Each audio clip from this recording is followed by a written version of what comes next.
Assalamualaikum warahmatullahi wabarakatuh. Waalaikumsalam warahmatullahi wabarakatuh.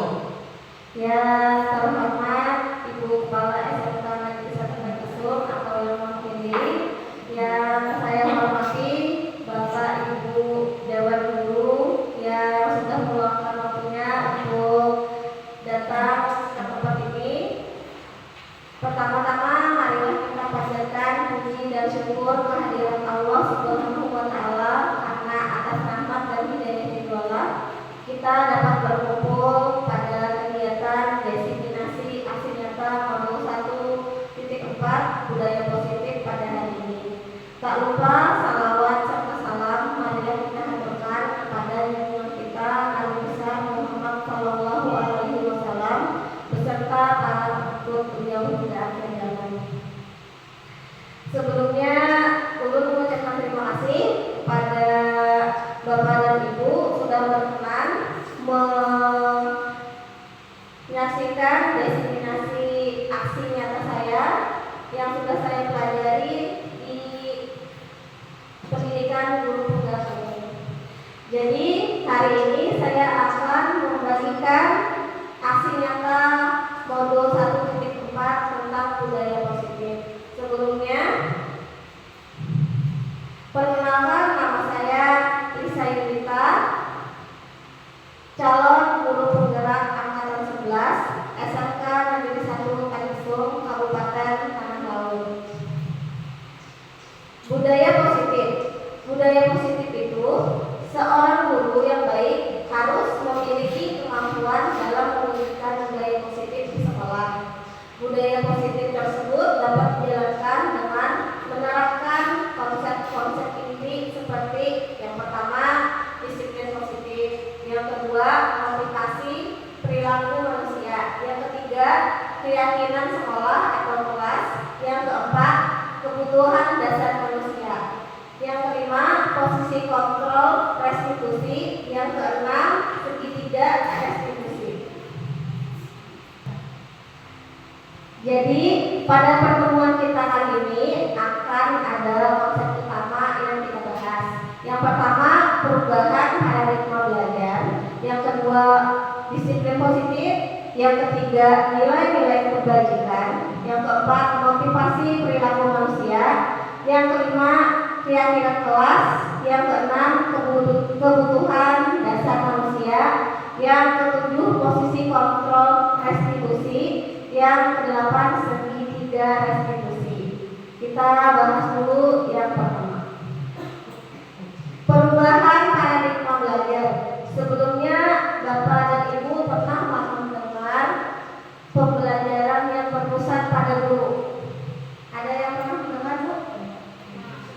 Nah, seperti apa menurut Bapak atau Ibu pembelajaran yang berpusat pada guru?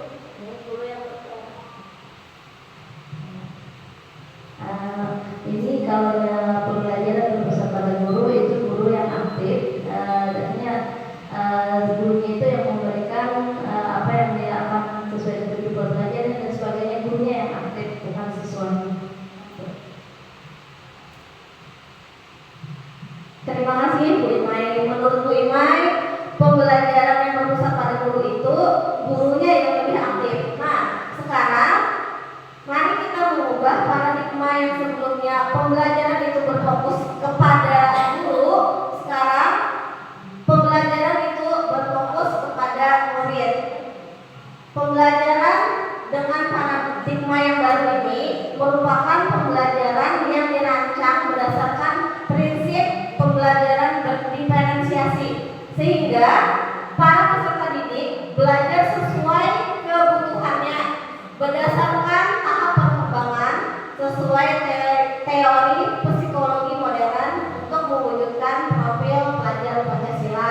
Profil pelajar Pancasila itu ada 6. Yang pertama, beriman, bertakwa kepada Tuhan yang Maha Esa dan berakhlak mulia. Yang kedua, berkebinekaan global. Yang ketiga, bergotong royong. Yang keempat, kreatif. Yang kelima, bernalar kritis. Dan yang keenam, mandiri. Jadi perubahan paradigma ini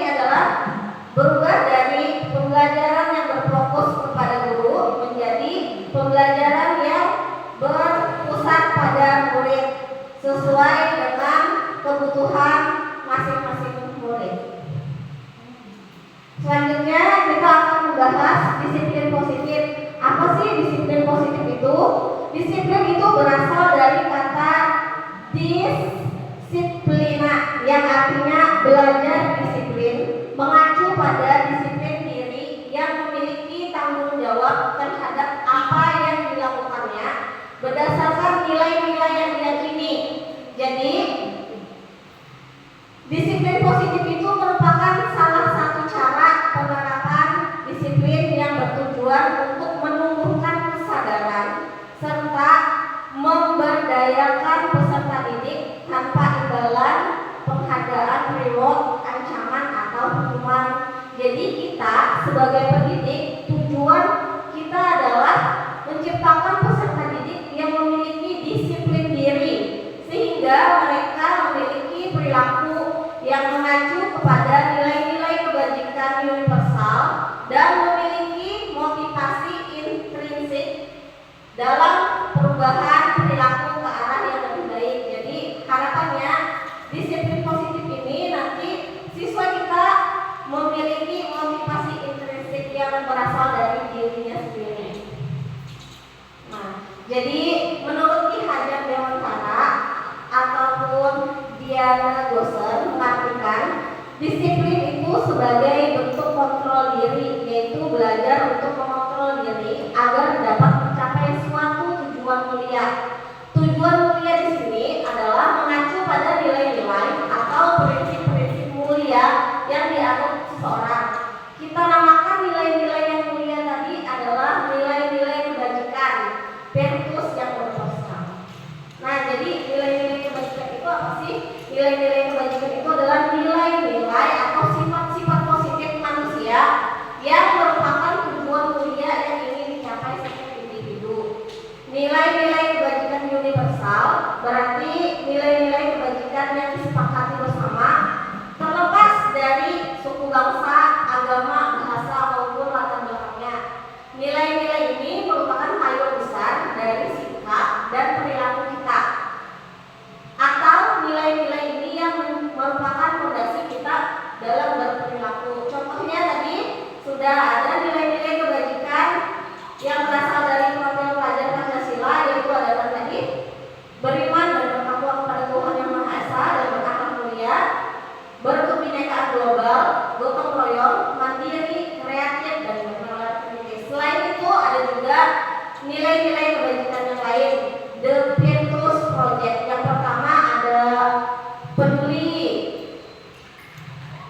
keterus-terangan, kebersihan, komitmen, belas kasih, percaya diri, bertujuan, tanggung rasa, gotong royong, rajin, keberanian, kesantunan, kreatif, semangat, kedermawanan, kejujuran, dermawan, harga diri, rendah hati, integritas, kebahagiaan, keadilan, baik hati, kesetiaan, berprinsip, bersahaja, keteraturan, kedamaian, keteguhan hati, rasa hormat, tanggung jawab, pengabdian, bijaksana, bersyukur, toleransi, percaya, lurus hati, ketegasan, pengabdian. Jadi nilai-nilai kebajikan inilah yang hendaknya ada di dalam diri peserta didik kita.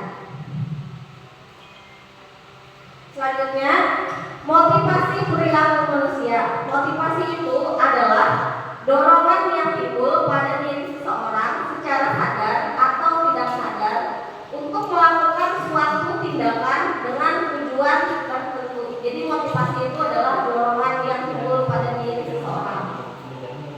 Motivasi manusia itu ada 3. Yang pertama, untuk menghindari ketidaknyamanan atau hukuman. Yang kedua, untuk mendapatkan imbalan atau penghargaan dari orang lain. Yang ketiga, untuk menjadi orang yang mereka inginkan dan menghargai diri sendiri dengan nilai-nilai yang mereka percaya. Misalnya, untuk menghindari ketidaknyamanan, murid melakukan disiplin diri karena ia takut merasa dihukum. Kemudian, untuk mendapatkan imbalan atau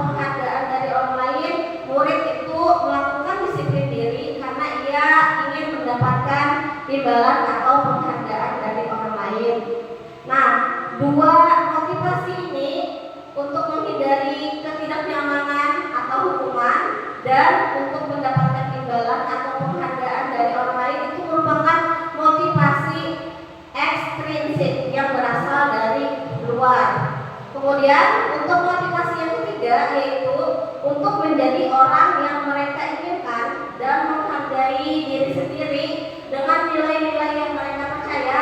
Contohnya, murid melakukan disiplin diri karena sadar akan nilai kebajikan dirinya, dan itu adalah motivasi intrinsik. Jadi motivasi yang berasal dari dalam diri peserta didik itu sendiri. Harapannya budaya positif ini nanti akan muncul disiplin positif dan siswa melaksanakan disiplin positif itu datang dari dirinya sendiri. Harapannya adalah motivasi perilaku peserta didik itu dalam menerapkan disiplin positif itu datang dari dirinya sendiri, yaitu motivasi intrinsik. Nah, jadi di sini saya ingin menjelaskan sebenarnya kita dalam keseharian kadang ingin mendisiplinkan siswa tapi dengan memberikan hukuman. Pernahlah Bapak dan Ibu memberikan hukuman ke siswa? Ada yang punya pengalaman? Ada yang punya? Oh, cerita.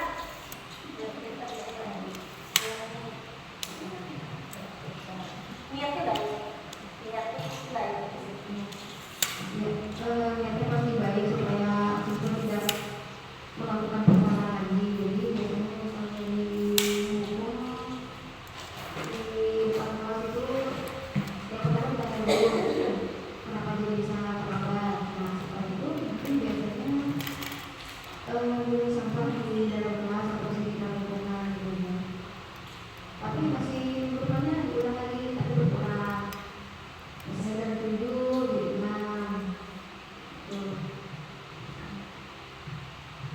Terima kasih Bu Iman sudah berbagi pengalamannya. Pengalamannya saat ada peserta didik yang terlambat diberi hukuman untuk mengambil sampah.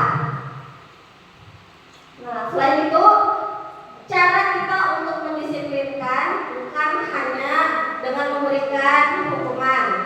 Hukuman itu artinya sesuatu yang tidak terencana atau tiba-tiba.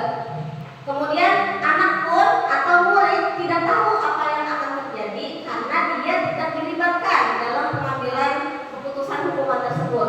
Kemudian hukuman tersebut bersifat satu arah dalam artian pihak guru yang memberikan hukuman tersebut. Kemudian hukuman diberikan bisa berupa fisik, hukuman fisik ataupun hukuman psikis dalam bentuk kata. Jadi hukuman ini sebenarnya niatnya adalah untuk mendisiplinkan, tapi konsep disiplin dengan hukuman itu adalah konsep disiplin dengan identitas gagal. Lalu apakah ada konsep disiplin dengan identitas yang sukses? Ada, yaitu berupa konsekuensi dan restitusi. Konsekuensi itu adalah sesuatu yang terencana atau disepakati sesuai peraturan. Misalnya, kalau kalian tidak piket, mengejar piket nih, maka konsekuensinya adalah kalian mengganti piket tadi di jam istirahat atau di hari yang berikutnya.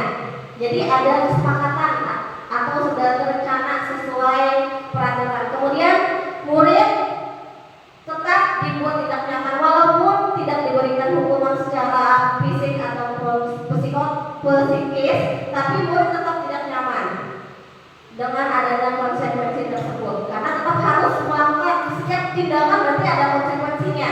Tetap itu membuat murid merasa tidak nyaman. Kemudian sikap guru selalu memonitor murid karena tadi guru tadi itu selalu mengawasi muridnya. Jadi itu membuat siswa merasa sikap guru yang selalu memonitor muridnya. Nah, langkah selanjutnya adalah konsep disiplin dengan identitas sukses yang lainnya adalah dengan melakukan restitusi. Jadi restitusi itu apa sih? Restitusi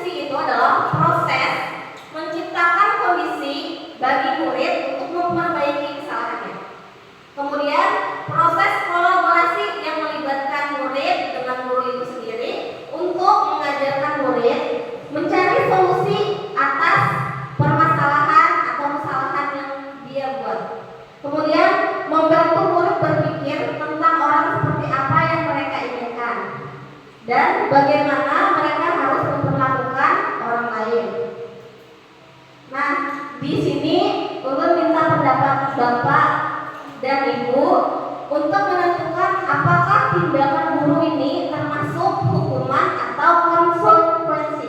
Yang pertama, mencatat 100 kali di dalam buku kalimat saya tidak akan terlambat lagi karena terlambat ke sekolah. Jadi ada siswa yang terlambat ke sekolah, kemudian guru memberikan tugas mencatat 100 kali di dalam buku dengan kalimat saya tidak akan terlambat lagi.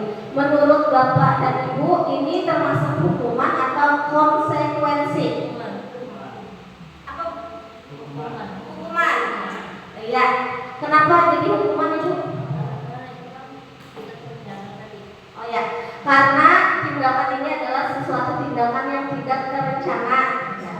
Jadi ini termasuk hukuman. Kemudian yang kedua, lari mengelilingi lapangan basket 2 kali karena terlambat hadir ke sekolah, termasuk hukuman atau konsekuensi?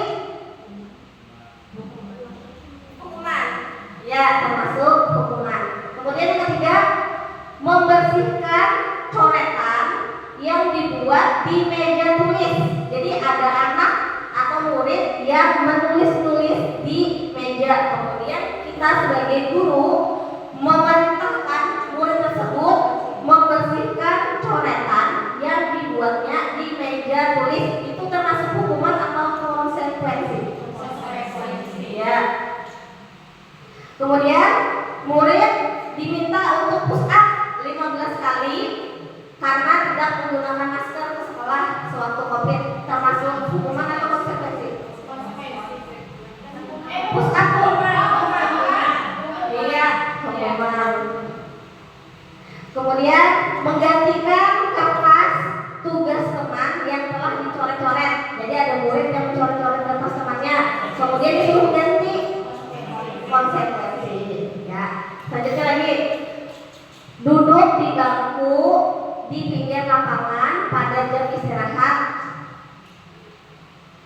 tidak diizinkan bermain oleh guru piket karena mencederai teman saat bermain di lapangan. Jadi ada murid yang tidak dibolehkan bermain dan diperbolehkan hanya duduk di pinggir lapangan karena dia sudah mencederai temannya. Hukuman atau konsekuensi? Ya. Ya, ini adalah konsekuensi karena dia sudah mencederai temannya. Lanjut, terlambat hadir di pembelajaran daring selama 15 menit. Kemudian guru meminta dia untuk tinggal 15 menit sesudah kelas selesai untuk membahas ketertinggalan pembelajaran. Apakah itu hukuman atau konsekuensi?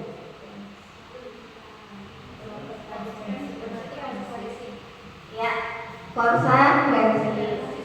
Karena dia tadi terlambat 15 menit, dia suruh menggantikan waktu yang ketinggalan tadi. Selanjutnya, lari mengelilingi lapangan basket 2 kali karena terlambat 10 menit. Ya, hukuman. Yang terakhir, membersihkan WC sekolah karena mematahkan pensil temannya.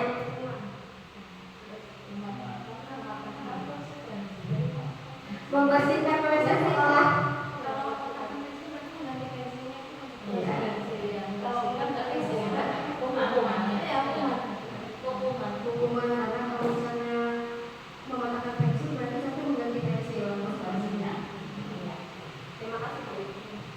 Terima kasih Bu Ima. Jadi menurut Bu Ima, membersihkan WC karena mematahkan pensil itu termasuk hukuman. Karena bagi Bu Ima, kalau berupa konsekuensi adalah si murid tadi harusnya menggantikan pensil temannya yang patah. Jadi dari sini bisa mengidentifikasi Bapak dan Ibu yang mana disiplin itu berupa identitas gagal dan identitas sukses. Jadi yang hukuman tadi termasuk identitas gagal, walaupun sebenarnya niat kita adalah mendisiplinkan murid. Selanjutnya, berarti kan bisa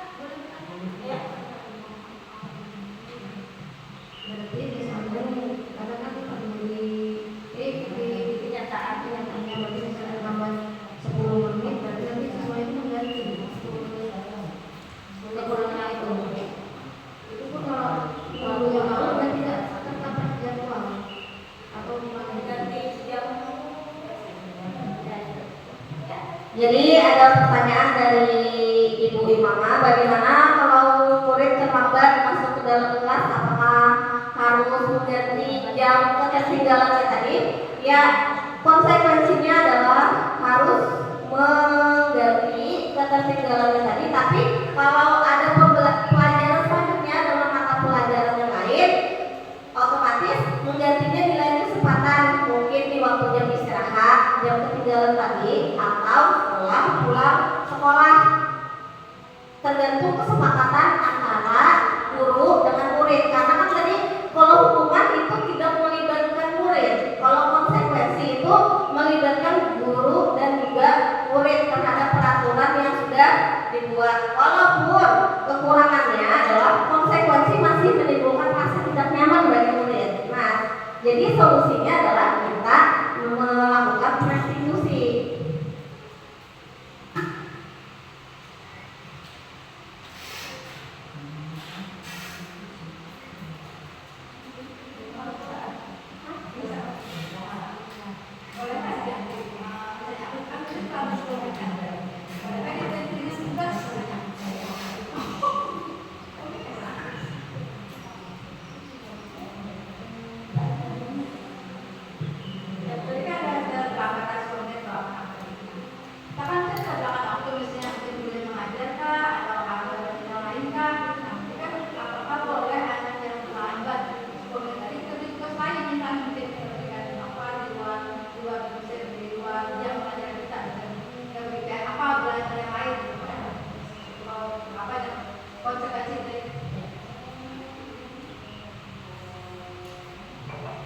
Ya, tadi Ibu Imu bertanya, bolehkah apabila siswa yang terlambat diberikan tugas lain? Karena kan jam pelajaran habis, mata pelajaran itu otomatis yang nyambung mata pelajaran yang lain. Nah, itu adalah konsekuensi yang harus diterima oleh murid sesuai dengan kesepakatan. Misalnya, karena kamu ketinggalan 10 menit, ada materi A yang belum kamu baca atau terselesaikan, maka ibu akan memberikan kamu tugas A supaya kamu menguasainya. Itu boleh. Jadi konsekuensi tadi mungkin konsekuensi karena itu bukan berupa hukuman, tapi karena setiap perbuatan pasti ada akibat yang diterima. Nah, jadi karena dia telat 10 menit, maka diganti oleh tugas supaya dia tetap menguasai materi tersebut. Terima kasih Ibu. Ada ya? Silahkan Ibu.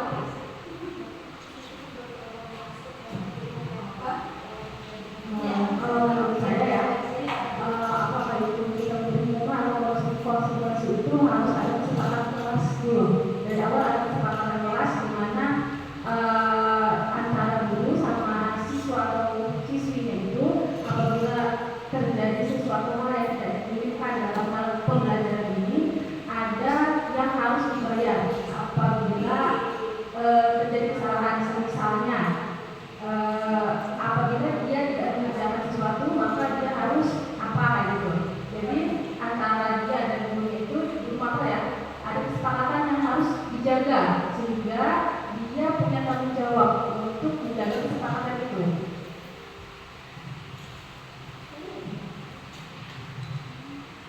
Baik Ibu Novi. Jadi menurut Ibu Novi tadi harusnya ada kesepakatan antara murid dengan guru apabila tidak mengerjakan. Ya, jadi seharusnya di dalam kelas itu waktu awal pembelajaran kita sudah melakukan kesepakatan atau keyakinan kelas yang sudah kita sepakati bersama antara guru dengan juga murid, menyepakati apa-apa yang kita inginkan selama kita melakukan proses pembelajaran itu. Jadi itu bedanya hukuman dengan konsekuensi. Kalau hukuman kita tidak melibatkan murid, tapi itu adalah murni keputusan kita sendiri. Sedangkan konsekuensi tadi adalah kesepakatan antara murid dan juga si guru yang bersangkutan. Dan memang seperti yang dikatakan Ibu Novi, alangkah baiknya kalau di awal pembelajaran kita membuat kesepakatan. Nanti kita akan mempelajari ini di keyakinan kelas. Ya. Ada lagi Bapak Ibu? Boleh.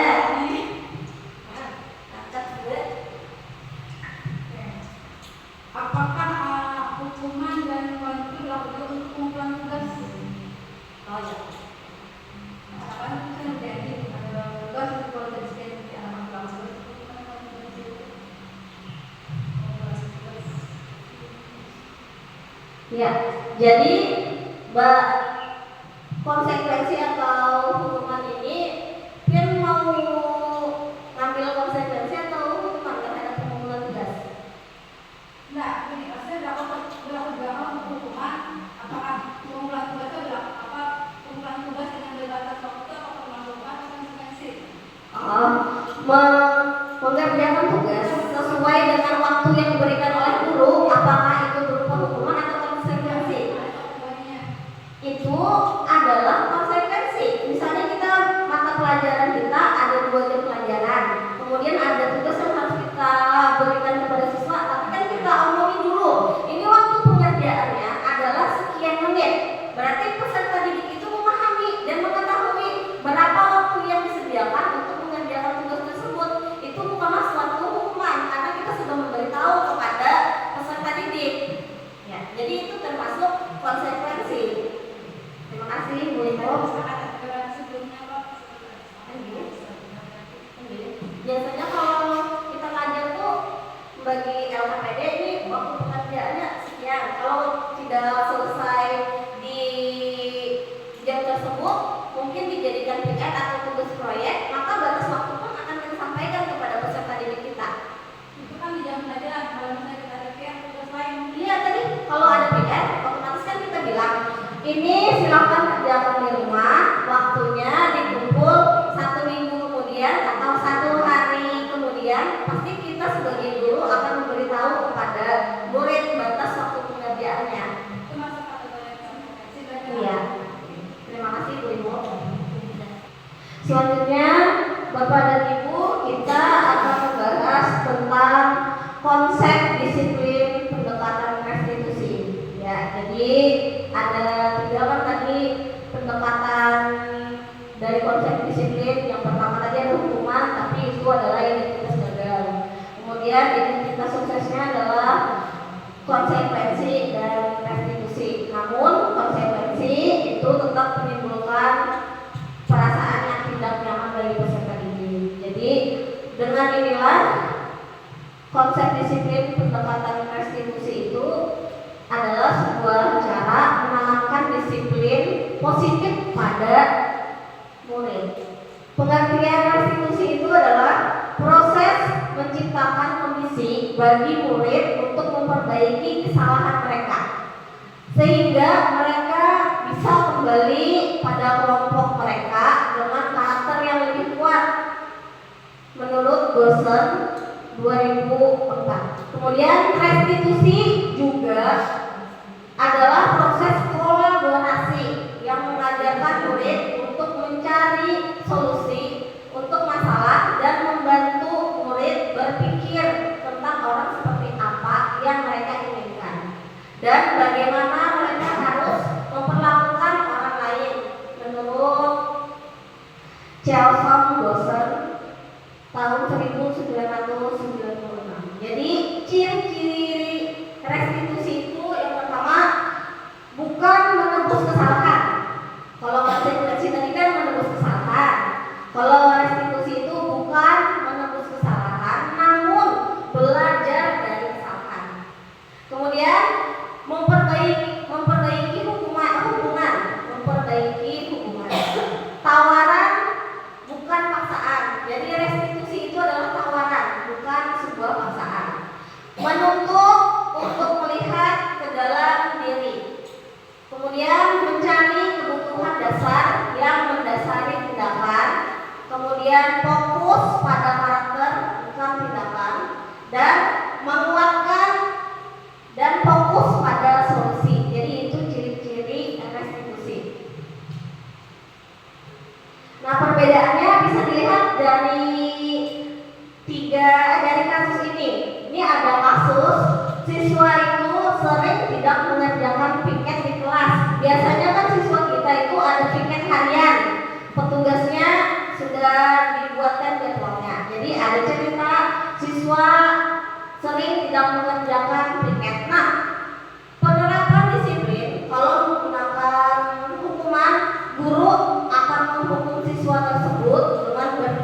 Kalau konsekuensi, guru memberikan konsekuensi untuk mengerjakan piket kelas pada saat istirahat atau setelah pulang sekolah, menggantikan piket yang tidak dikerjakannya.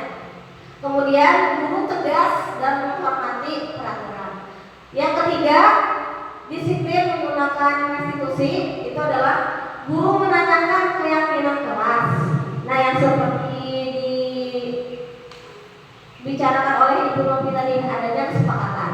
Jadi guru menanyakan dulu keyakinan kelas atau dirinya dan membantu siswa menyelesaikan masalahnya.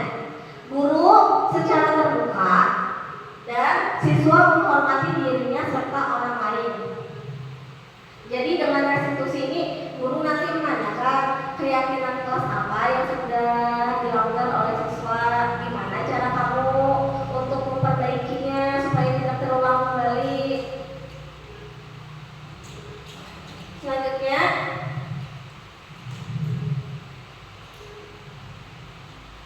kita mempelajari tentang keyakinan kelas. Kenapa sih harus ada keyakinan kelas, bukan peraturan kelas?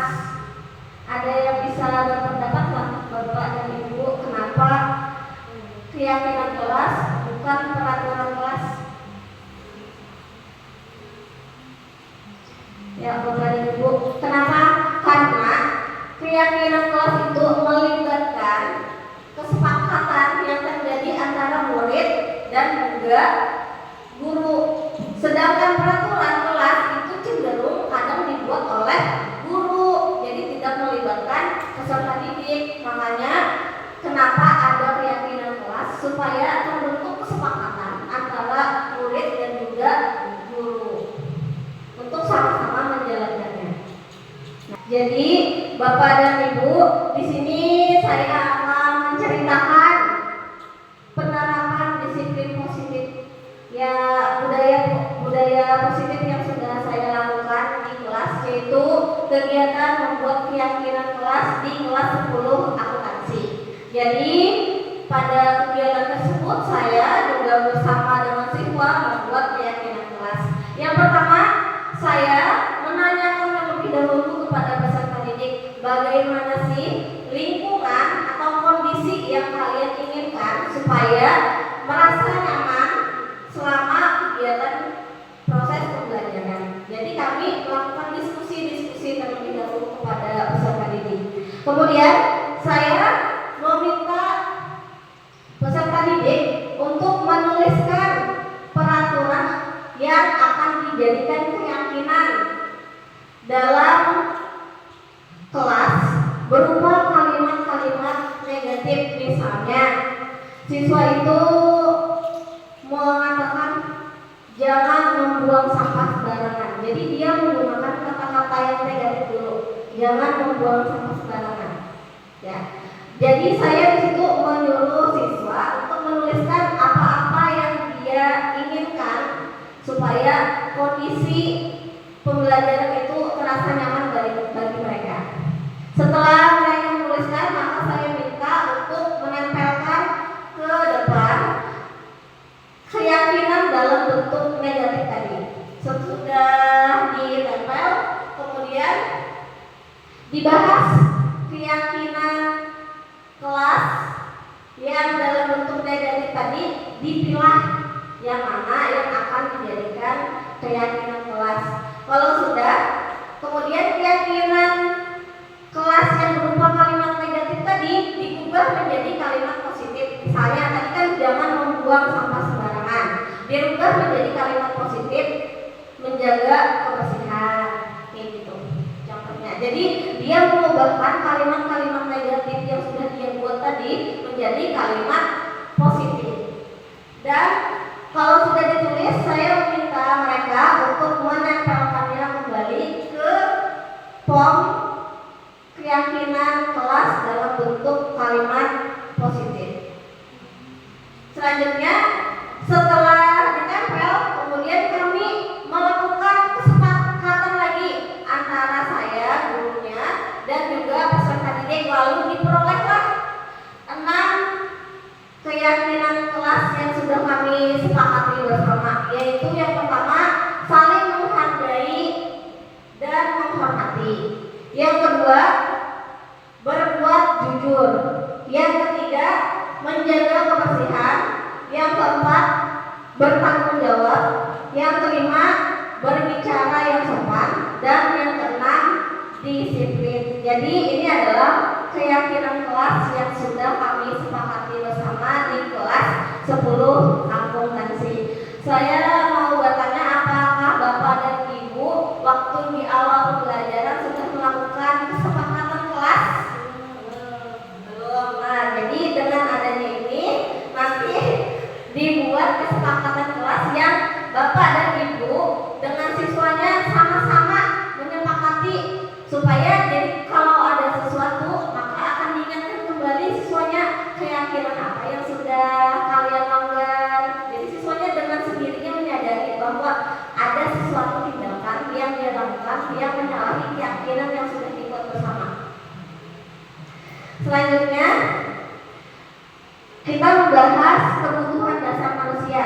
Jadi kebutuhan dasar manusia itu adalah segala sesuatu yang kita lakukan untuk mendapatkan apa yang kita inginkan. Seluruh tindakan yang kita lakukan tentunya memiliki tujuan, dan semua usaha terbaik yang kita lakukan adalah dalam rangka agar kebutuhan dasar kita terpenuhi dengan baik. Bapak dan Ibu, kebutuhan dasar manusia itu ada 5. Yang pertama, bertahan hidup. Yang kedua, kasih sayang dan merasa diterima. Yang ketiga, penguasaan. Yang keempat, kebebasan. Dan yang kelima, kesenangan. Jadi ini adalah kebutuhan-kebutuhan dasar manusia. Nah, jadi kebutuhan dasar manusia itu tentunya di balik setiap tindakan kita pasti ada tujuan. Salah satunya itu untuk memenuhi kebutuhan dasar kita. Contohnya yang pertama, kebutuhan bertahan hidup itu berupa makanan, pakaian, tempat tinggal, keamanan, kesehatan. Ya. Misalnya ada peserta didik yang ketinggalan bekal, padahal waktu pagi dia sudah mempersiapkan bekalnya. Kemudian dia ketinggalan, maka kebutuhan apa yang dipenuhinya, yang ingin dipenuhinya, yaitu kebutuhan bertahan hidup, yang tadi berupa makanan. Kemudian yang kedua, kebutuhan kasih sayang dan merasa diterima. Contohnya merasa disayangi dan diterima, dipedulikan baik oleh teman ataupun oleh guru, memberi dan menerima kasih sayang, dan kebutuhan untuk merasa menjadi bagian dari suatu kelompok. Jadi merasa menjadi bagian, tidak dikucilkan gitu, atau dibully. Kemudian yang ketiga, kebutuhan penguasaan. Ini berupa harga diri, keinginan untuk dianggap, memimpin, berprestasi, diakui dan didengar orang lain. Kemudian kebutuhan keempat yaitu kebebasan, perasaan untuk mandiri, memiliki pilihan sendiri, mencoba hal baru, dan mampu mengendalikan arah diri. Kebutuhan yang terakhir yaitu kesenangan, keinginan untuk bermain, humor, antusias, tertawa, itu adalah bagian dari kebutuhan kesenangan. Nah, selanjutnya kita akan membahas tentang 5 posisi kontrol konstitusi. Yang pertama ada, ini kita membahas tentang posisi guru ya, guru sebagai kontrol konstitusi. Yang pertama posisi guru sebagai penghukum. Yang kedua, posisi guru sebagai pembuat rasa bersalah. Yang ketiga, posisi guru sebagai teman. Yang keempat, posisi guru sebagai pemantau. Dan yang kelima, posisi guru sebagai manajer. Pertanyaan saya, bagaimana biasanya kita bertindak, posisi apa yang biasanya sering kita lakukan. Apakah ada yang ingin mengungkapkan pendapatnya di antara 5 posisi ini, yang mana yang biasanya kita terapkan di dalam keseharian kita? Kak Hemi? Oh ya, Kak Hemi mau buat pendapat, silakan Kak Hemi.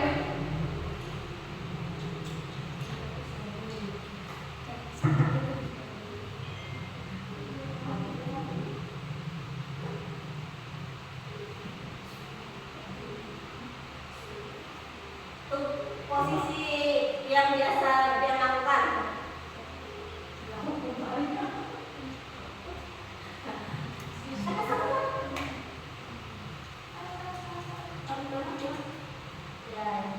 Ya, posisi yang biasa dilakukan.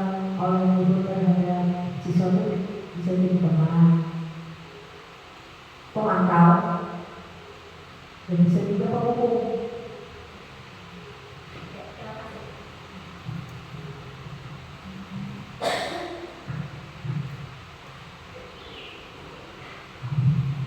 Jadi biasanya Ibu Hermi dalam kesehariannya di sekolah berada di posisi sebagai teman karena NPP ya Bu? Ya, jadi menganggap peserta didik adalah temannya supaya lebih terbuka kepada Ibu. Ya. Selanjutnya sebagai pemantau juga karena Ibu sebagai kesiswaan, jadi memantau peserta didik ya. Iya, betul. Memantau guru. Oh, memantau guru juga.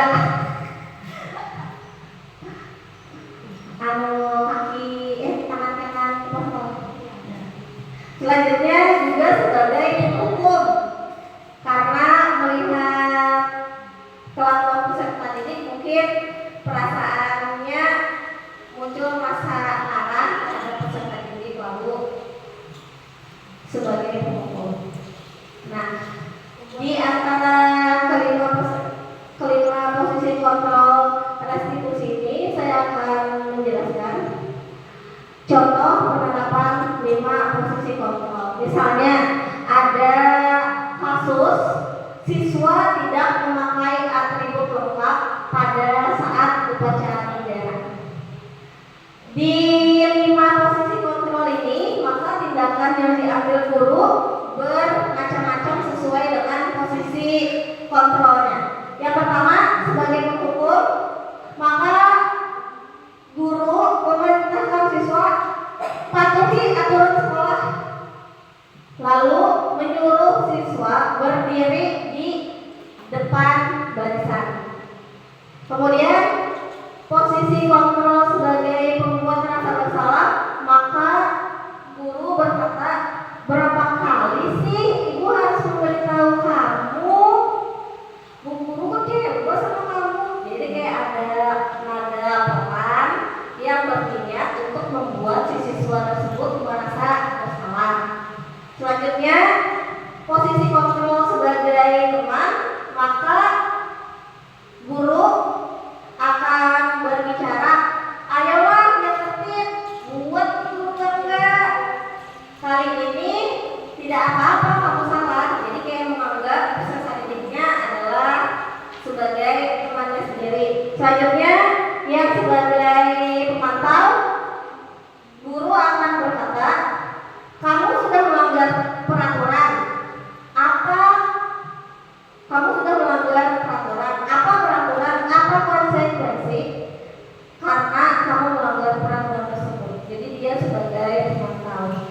Kemudian yang terakhir sebagai manajer, yaitu guru akan berkata, apakah kamu tahu kesalahanmu? Kira-kira bagaimana kamu akan memperbaiki kesalahan ini? Jadi dari 5 posisi kontrol ini akan ada perbedaan perlakuan yang dilakukan oleh guru kepada muridnya. Di antara 5 ini yang mana yang paling harus dilakukan oleh seorang guru? Ada yang ingin berpendapat?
bagaimana seharusnya seorang guru berada di posisi apa? Nah, kalau secara keseluruhan sih mungkin manajer kayaknya. Oh, ibu berada atau pendapat berbeda, silakan ibu. Dan kalau memilih salah satu misalnya kan, mereka ngertinya apa? Kalau semuanya kita gimana? Kan tinggal rasa kan semua guru memang siapapun saya rasa kan harus memiliki kelima-limanya itu. Nah, dari kelima-limanya itu dilihat dari kata kan kayaknya semuanya mengerti manajer itu. Tapi kan itu memiliki anak semua secara keseluruhan bagaimana dia supaya taat aturan. Kemudian kita tidak kami dikenal sebagai teman kalau kita supaya dia mudah meminta apa masalah dia, dan kita juga harus ada anak punya bukan saya rasa kalau bersalah ya, tapi rasa malu lah. Malu berbuat kedua sekali pasti dia punya malu, bukan rasa bersalah, rasa malu. Jadi dia tidak ingin mengulang perbuatan yang sama. Misalnya kayak baju keluar kali tegur, harusnya kan dia ada rasa malu. Masa tiap hari baju tegur, ada hal yang sama dengan berlaku. Jadi saya rasa kan ya tadi paling mempengaruhi ya memang semua itu.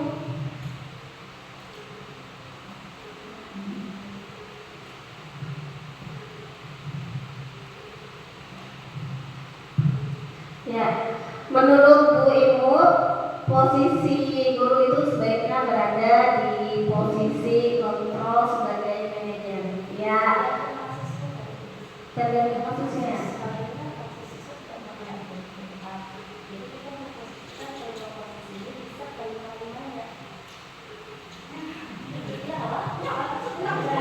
Tergantung daripada kasus. Jadi ini kalau misalnya kasus pribadi, misalnya masalah pribadi kita posisi sebagai teman, ya kan? Tapi kalau ini kasus yang mengenai disiplinan sesuai dengan pakaian hidup, maka kelimanya bisa kita terapkan. Nah itu tadi ya. Tergantung juga kepada siswanya seperti apa karakter siswa tersebut. Jadi kita memperlakukan mereka itu sebagai teman. Kalau memang dia posisinya yang memang karakternya sensitif, dengan itu seperti apa nih? Jadi menurut Bu Imai itu tergantung dari kasusnya. Ya, kalau kita sebagai guru itu hendaknya berada di posisi sebagai teman, pemantau ataupun manajer. Tapi kalau kita berada di posisi manajer, kita akan sekaligus menjadi teman dan juga pemantau. Jadi posisi yang paling bagus untuk diterapkan oleh guru adalah manajer, karena manajer itu tadi sudah sebagai teman dan juga sebagai pemantau. Kita niatnya sebagai guru itu hendaknya melakukan budaya positif termasuk disiplin positif. Tadi kan sudah dibicarakan bahwa disiplin dalam identitas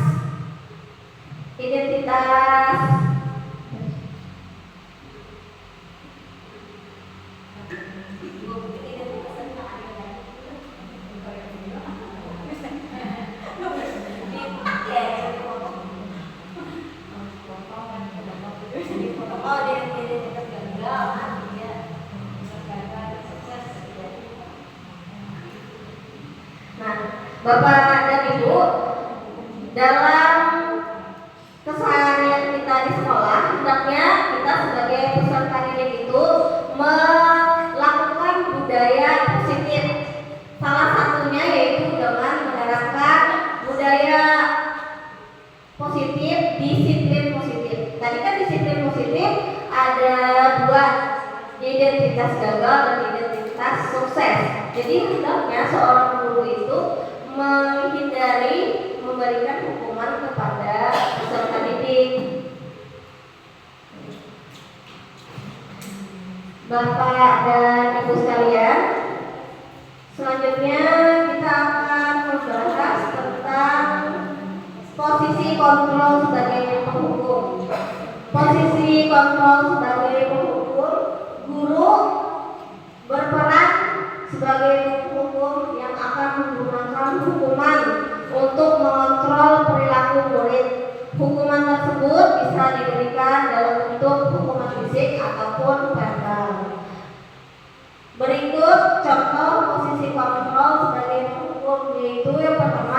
guru menghukum murid dengan berdiri di depan kelas karena berbicara saat pembelajaran berlangsung.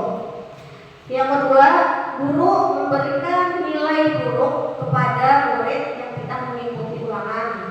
Yang ketiga, selain hukuman fisik, dapat juga berupa hukuman verbal. Contohnya, guru berkata kepada murid yang datang terlambat dengan nada suara yang tinggi, bahasa tubuh yang tidak bersahabat, seperti terlambat lagi, pasti terlambat, selalu datang terlambat, kapan bisa datang tidak terlambat. Jadi kayak ada intonasi yang tinggi. Itu berupa posisi kontrol sebagai pemukul. Selanjutnya, posisi kontrol pembuat rasa bersalah.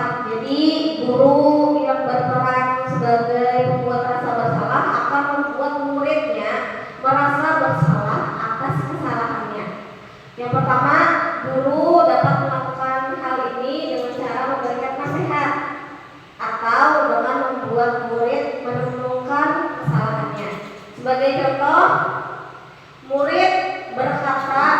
guru berkata kepada murid yang tidak mengerjakan tugas, "Ibu kecewa sekali." Jadi kayak ada informasi yang pelan untuk menyadarkannya, membuat murid tadi itu merasa bersalah. "Ibu kecewa sekali dengan kamu. Gimana coba kalau orang tua kamu tahu kamu berbuat begini?" Kemudian yang kedua, guru meminta murid yang berkelahi dengan temannya untuk menuliskan perenungan tentang akibat dari perbuatannya. Selanjutnya, posisi kontrol teman. Guru yang berperan sebagai teman akan memperlakukan murid sebagai teman sebaya. Guru akan berusaha untuk dekat dengan murid dan memahami masalah-masalah yang mereka hadapi. Berikut ini contoh posisi kontrol sebagai teman. Yang pertama, guru sering mengajak ngobrol dengan murid, entah itu di jam pelajaran atau lagi di BP kan biasanya ada guru yang mengajak ngobrol dengan muridnya. Kemudian yang kedua, guru ikut bermain dengan murid saat jam istirahat. Yang ketiga, guru membantu murid memecahkan masalah-masalah pribadi mereka. Yang keempat, ini contoh ya. "Adik, ayolah, bagaimana sih? Kemarin kamu sudah janji ke ibu bukan? Kenapa hari ini datang terlambat lagi?" Jadi kayak kita menganggapnya kayak teman. Selanjutnya, posisi kontrol sebagai pemantau. Jadi guru akan memantau perilaku murid dan memberikan arahan jika diperlukan. Guru akan berusaha untuk memastikan bahwa murid mengikuti aturan dan norma yang berlaku di sekolah. Contohnya, yang pertama, guru berkeliling kelas pada saat pembelajaran berlangsung untuk memastikan bahwa murid memperhatikan.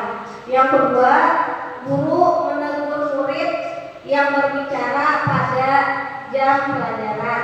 Yang ketiga, guru mengingatkan murid untuk mengenakan seragam sekolah yang lengkap. Jadi memantau nih kegiatan siswa. Selanjutnya, yang terakhir, posisi kontrol sebagai manajer. Jadi guru yang berperan sebagai manajer akan berbuat sesuatu bersama-sama dengan muridnya, mempersilahkan murid mempertanggungjawabkan perilakunya, mendukung murid untuk dapat menemukan solusi atas permasalahannya sendiri.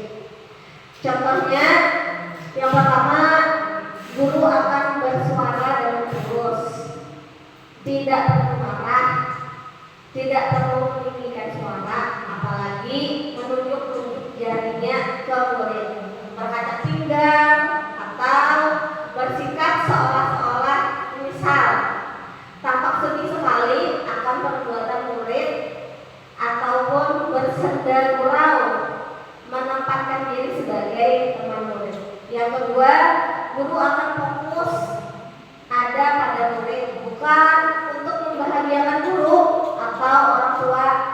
sehingga murid tersebut sudah mengetahui adanya suatu masalah yang dilakukan dan sesuatu perlu terjadi untuk mengatasi masalah tersebut. Yang ketiga, guru akan mengembalikan tanggung jawab kepada murid yang bersangkutan untuk mencari jalan keluar permasalahannya, tentu dengan bimbingan guru tersebut. Nah, jadi perlu kita sadari bahwa tujuan akhir dari 5 posisi kontrol seorang guru adalah pencapaian posisi manajer. Kenapa? Karena di posisi manajer inilah murid dapat menjadi pribadi yang mandiri, merdeka dan bertanggung jawab atas segala perilaku dan sikapnya, yang pada akhirnya dapat menciptakan lingkungan yang positif, nyaman dan juga aman. Pertanyaan ulama. Ini ada kalimat. Dari kalimat ini, apakah Bapak dan Ibu bisa mengetahui posisi kontrol manakah aku? Yang pertama, saya kecewa sekali dengan kamu. Posisi kontrol apa? Kontrol yang bisa membuat rasa bersalah. Ya, jadi posisi kontrol dari kalimat ini adalah pembuat rasa bersalah. Selanjutnya, dari kalimat ini, ayolah lakukan demi Bapak dan Ibu ya. Menurut Bapak dan Ibu, posisi kontrol apa yang sedang dilakukan oleh guru yang bersangkutan?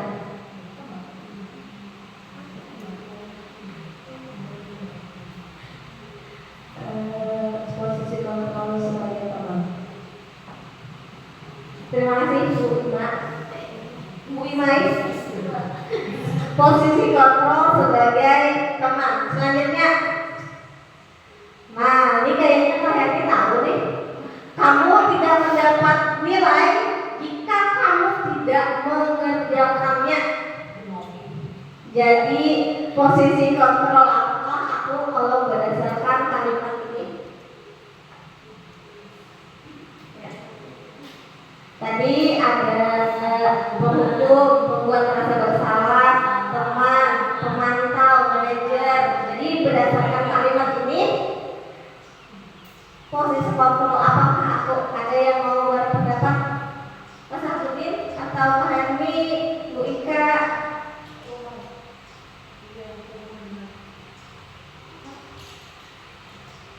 Silakan.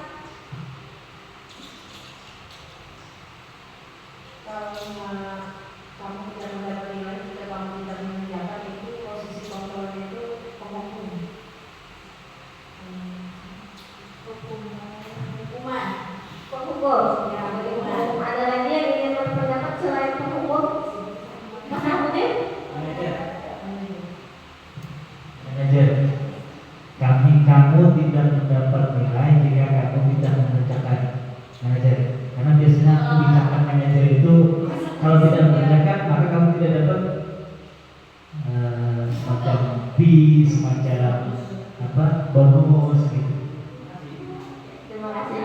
Ada lagi yang ingin berpendapat selain sebagai manajer ataupun sebagai penghukum? Ya. Ini sebagai pemantau ya Bapak Ibu. Jadi guru tadi mengingatkan kembali kepada peserta didiknya, apabila kamu tidak mengerjakan, maka kamu tidak akan mendapatkan nilai. Selanjutnya, nah ini, kamu tidak mengerjakan PR, berdiri kamu di depan kelas. Nah, menurut Bapak dan Ibu, posisi kontrol apa itu? Wajib. Kalau kamu tidak mengerjakan PR, berdiri kamu di depan kelas. Hukuman. Terima kasih Bu Eti. Jadi posisi kontrol berdasarkan kalimat ini berada di posisi sebagai penghukum. Nah yang terakhir, Kira-kira bagaimana kamu akan memperbaiki masalah ini? Menurut Tuan Pian, posisi apa? Silakan. Ini kalimatnya sangat luar biasa. Jadi coba memperbaiki keadaannya karena kata kira-kira bagaimana kamu akan memperbaiki. Nah ini kan menjadi siswanya untuk mengenal permasalahan dirinya dan bagaimana mencari solusinya. Jadi kita demikian. Nah jadi pertanyaannya dari kelima posisi kontrol ini ya, apakah kita ini kan kadang sebenarnya sudah menerapkan di daerah posisi ini, cuma lebih banyak yang mana, mudah-mudahan kita dari kelima kontrolnya nanti bisa menerapkan yang mana yang paling bagus ya kan. Kalau menurut kita kan kayaknya di posisi manajer ini, cuma kadang untuk membuat kalimat-kalimat positif ini yang mungkin kita agak kesulitan itu aja. Ya, Bapak dan Ibu sekalian, benar yang dikatakan Ibu Imai, bahwa kita sebenarnya dalam keseharian kita sudah melakukan posisi kontrol yang 5 ini tadi. Jadi bagaimana posisi yang seharusnya yang dilakukan oleh guru dan membuat kalimat positif-positifnya tadi selaku manajer tadi itu mungkin kesulitan yang dialami. Mungkin dengan seiring berjalannya waktu kan nggak mungkin mengubah kebiasaan kita. Mungkin biasanya guru-guru kan biasanya sebagai penghukum. Nah jadi mungkin dengan adanya penjelasan ini membuka pemikiran kita untuk melakukan perubahan sehingga kita bisa memposisikan diri kita sebagai guru berada di posisi manajer tadi dengan membuat kalimat-kalimat positif supaya peserta didik merasa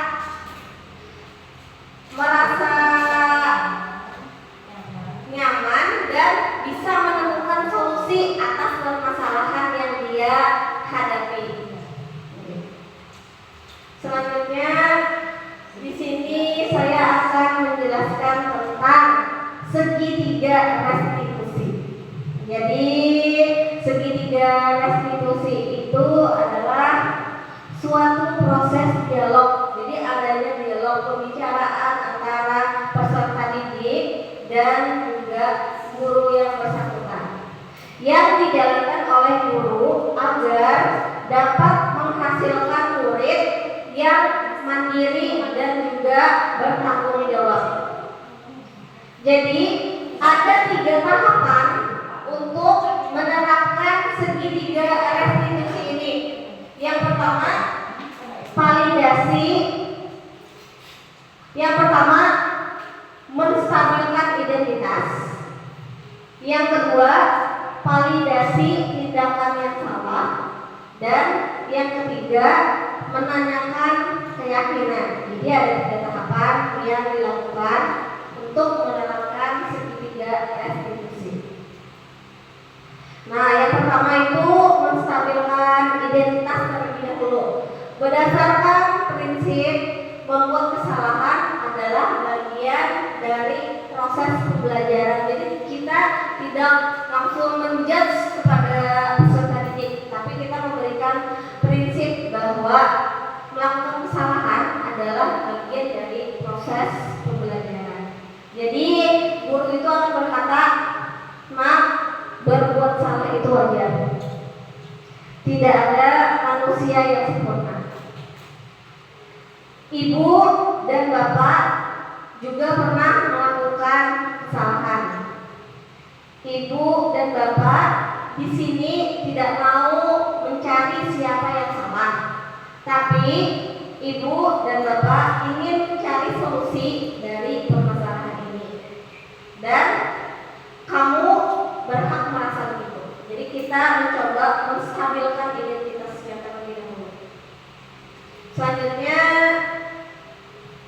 tahapan yang kedua dalam segitiga restitusi adalah validasi tindakan yang salah.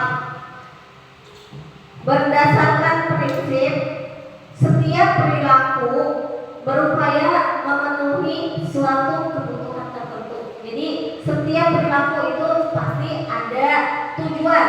Tujuannya yaitu untuk memenuhi kebutuhan tertentu. Dan kadang guru berkata, kamu pasti punya masalah, kamu pasti punya alasan kenapa kamu melakukan hal itu. Kemudian ada juga perkataan, padahal kamu bisa melakukan lebih buruk daripada ini ya.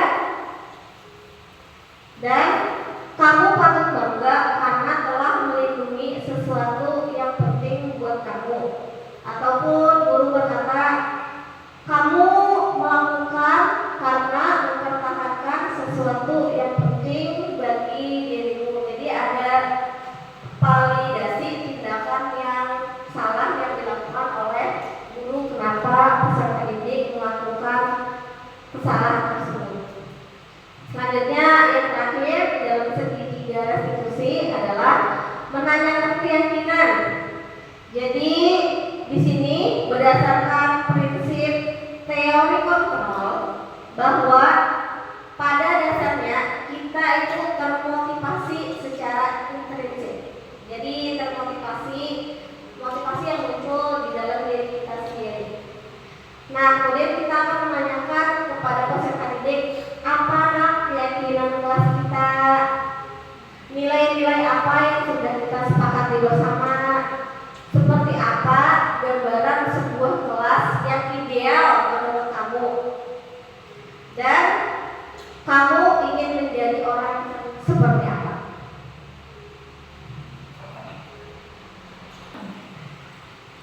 Bapak dan Ibu sekalian, di sini saya akan mencontohkan kegiatan segitiga restitusi. Silakan Bapak dan Ibu sekalian untuk melihatnya.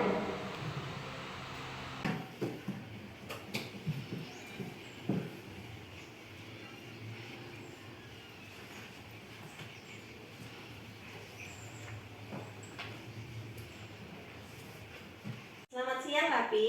Siang, Bu. Rapi tahu kenapa Ibu memanggil Rapi ke sini? Tidak, Bu. Nah, tadi Rapi duduk di samping Nasmia ya waktu ulangan. Benar, Bu. Nah, tadi Ibu melihat waktu ulangan Rapi mencontek hasil ulangannya Nasmia. Apakah Rapi tadi mencontek? Benar, Bu. Mencontek itu perbuatan yang baik atau tidak baik, Rapi? Tidak baik, Bu. Ya, tidak baik berarti ya. Iya, Bu. Nah, di sini Ibu tidak ingin mencari siapa yang salah, karena Ibu pun pasti pernah melakukan kesalahan. Tapi Ibu dan Rapi mencoba untuk mencari solusi supaya Rapi tidak mencontek lagi di kemudian hari. Rapi pasti punya alasan kenapa jadi Rapi mencontek waktu ulangan tadi. Kenapa Rapi jadi Rapi mencontek? Tadi malam Raffi tidak belajar, Bu. Oh, Rapi jadi tidak belajar. Bisa Rapi jelaskan kenapa alasan Rapi tidak belajar? Tadi malam main game terus ketiduran, Bu. Jadi lupa tidak belajar. Oh, jadi karena Rapi tidak belajar, kemudian Rapi tidak bisa mengerjakan soal. Benar, Bu. Rapi masih ingat keyakinan kelas kita yang sudah kita buat pada pertemuan awal dulu. Ingat, Bu. Coba Rapi sebutkan salah satunya. Jujur dalam bertindak. Nah, menurut Rapi, kejujuran itu apakah diperlukan di dalam diri kita? Perlu, Bu. Sifat jujur itu baik atau tidak, Rapi? Baik, Bu. Rapi, kalau Rapi sudah yakin, kira-kira apa yang harus Rapi lakukan supaya tidak mencontek kembali? Mencontek itu kan perbuatan yang tidak jujur. Jadi, apa yang harus kamu lakukan, Rapi? Belajar, mengerjakan sesuai kemampuan dan berdoa kepada Allah. Jadi, kamu sudah tahu apa yang harus kamu lakukan? Sudah, Bu. Nah, pertanyaan Ibu selanjutnya, kapan kamu mulai melakukannya? Mulai hari ini, Bu. Baik, berarti kamu sudah tahu dan berjanji mulai hari ini kamu akan belajar mengerjakan semampunya dan berdoa kepada Allah. Ya, Bu. Raffi berjanji tidak akan mengulanginya lagi dan tidak mencontek lagi. Baik, Rapi, terima kasih. Ibu mendoakan Rapi, semoga Rapi menjadi anak yang soleh, yang membanggakan kedua orang tua Rapi. Semoga Rapi kedepannya bisa menjadi pribadi yang lebih baik lagi. Iya, Bu.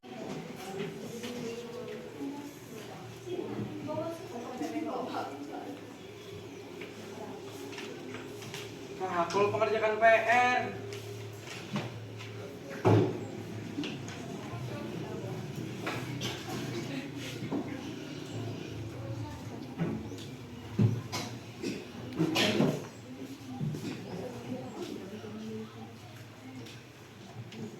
Hah?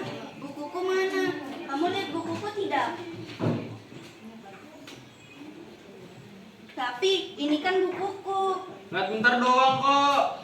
Kamu ini selalu mengambil punyaku. Pelit banget. Coba kamu berusaha sendiri. Jangan mengambil punyaku terus. Ah, kamu ini begitu terus. Nasmia, tadi ibu mendengar laporan dari ketua kelas, katanya kamu bertengkar dengan Rapi. Iya bu, soalnya saya kesal. Kenapa kamu kesal?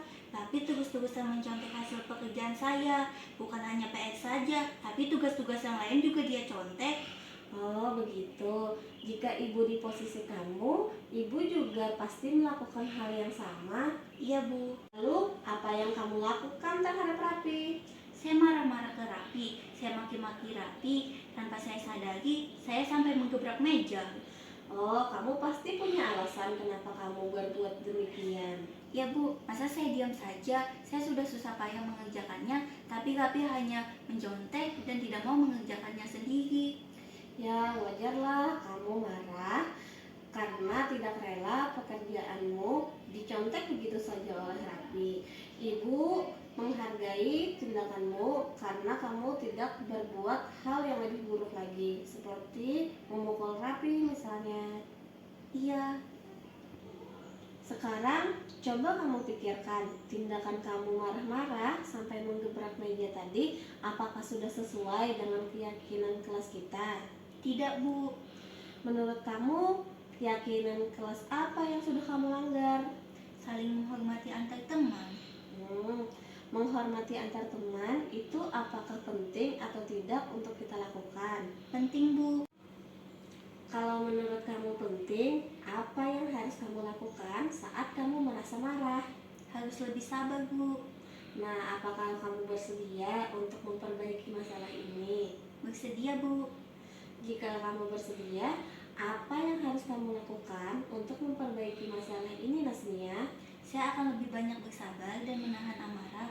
Kalau ada teman yang mencontek, saya akan melaporkan ke guru mata pelajaran atau ke wali kelas saya. Nah, benar sekali tindakan kamu, Nasmia. Semoga kedepannya kamu menjadi pribadi yang lebih sabar lagi. Dan silahkan kamu sekarang kembali ke kelasmu. Iya bu, terima kasih. Ya sama-sama Nasmia. Itu baik Bapak dan Ibu sekalian, itu tadi segitiga restitusi yang sudah saya lakukan di kelas ini. Kita sebagai guru tidak menjudge kenapa siswa melakukan kesalahan tersebut, tapi menggali lagi kenapa peserta didik melakukan kesalahan, kemudian memvalidasi tindakannya yang salah, kesalahan, dan menanyakan apa alasan dia jadi melakukan kesalahan tersebut. Dan yang terakhir menanyakan keyakinan apa yang sudah dilanggarnya dan solusi apa yang bisa dilakukannya supaya tidak melakukan kesalahan itu lagi. Terima kasih atas perhatian Bapak Ibu sekalian. Saya ucapkan terima kasih. Wassalamualaikum